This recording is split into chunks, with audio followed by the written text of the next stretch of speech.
Bismillahirrahmanirrahim. Assalamualaikum warahmatullahi wabarakatuh. Sebelumnya, perkenalkan nama saya Nur Miraj Amalia. Saya dari program studi Hukum Tata Negara kelompok 2. Baik, saya akan menjelaskan secara singkat terkait dengan materi politik Islam.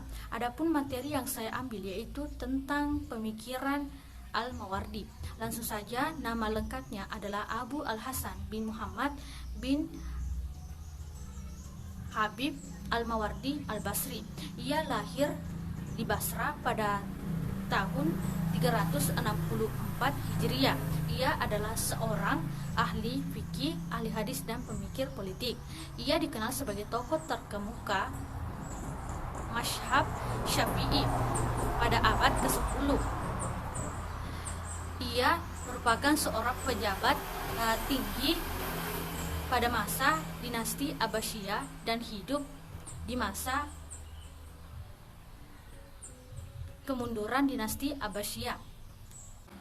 Pada awalnya, Al-Mawardi menuntut ilmu di salah satu pusat pendidikan ilmu pengetahuan di wilayah Islam, dan kemudian Al-Mawardi melanjutkan studinya di salah satu universitas di kota Baghdad, yaitu Universitas Al-Zafarani.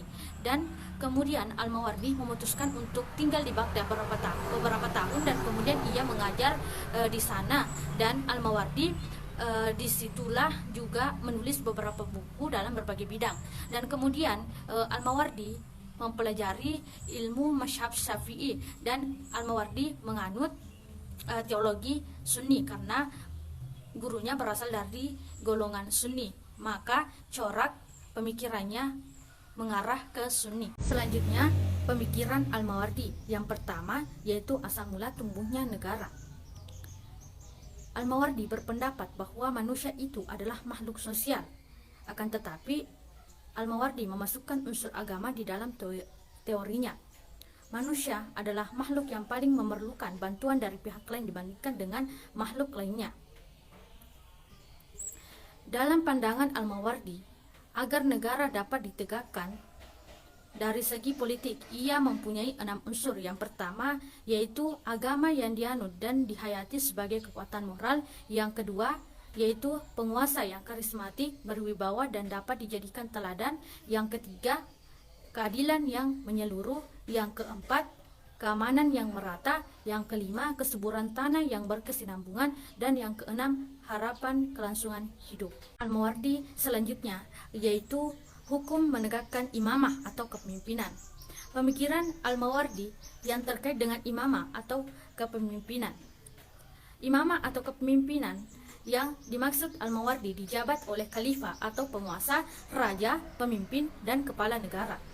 Menurut Al-Mawardi, imamah atau kepemimpinan dibentuk untuk menggantikan fungsi kenabian guna memelihara dan mengatur dunia.